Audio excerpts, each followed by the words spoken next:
Bobby Beast. We want to talk about a subject that comes to mind, and that is Kane as a leader. Now, when it comes down to it, Kane as a leader is not really a thing that we don't see. And I'm going to tell you why. Kane was always meant to be a leader. The reason why Kane was meant to be a leader was because he was going to take over the family business. Basically, Monet was the lead, but he was the right-hand man and he was the enforcer. While Diana and Drew, they did their thing too, but it was really Kane. Kane was always the one who was going to be the leader. He was wanting to take over. He, Lorenzo was the original lead with Monet as pretty much the second lead, but I want to say they both probably at the same level. But Kane was always meant to be the one to take over and take over the Tejada family. Now, in the end, when it came down to it, Lorenzo was choosing Drew, and Monet really didn't care. She really just wanted to keep herself in power. However, Kane always felt as though he was going to be the leader because really Drew didn't want nothing to do with the life. He wanted to leave it. So when it comes down to it, basically Kane is a leader.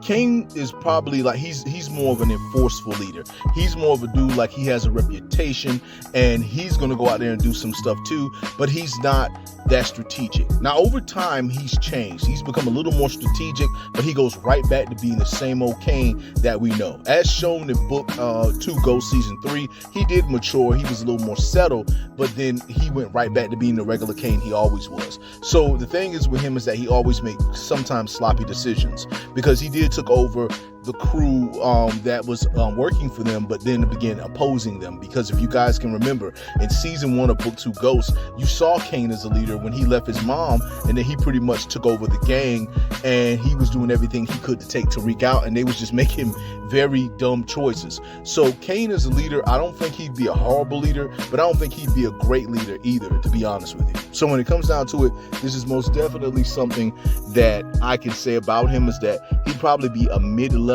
leader at best.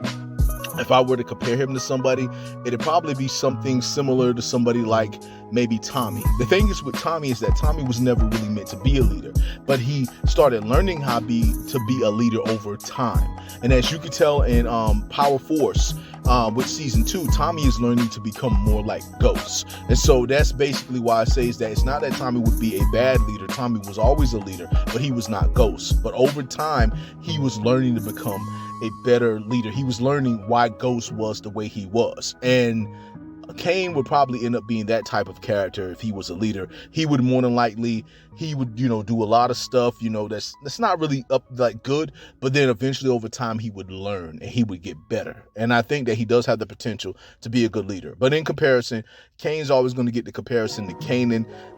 Anybody else that kind of fits him, it's definitely Tommy. Potentially Braden, but they're in that territory. People that they're not bad as leaders. They're not really the leader, but they're not bad as leaders, but they're not really the main leader. And they're the type of person who over time they can get better. But when it comes down to it, they can get better if they don't get killed. That's pretty much the thing I gotta say. So it's pretty much all I gotta say in regards to that. This is me talking about Kane as a leader. We'll see how everything play out. But just want to say to all you that it's your boy Bobby Beast here. So say much love, much respect. Hold it down and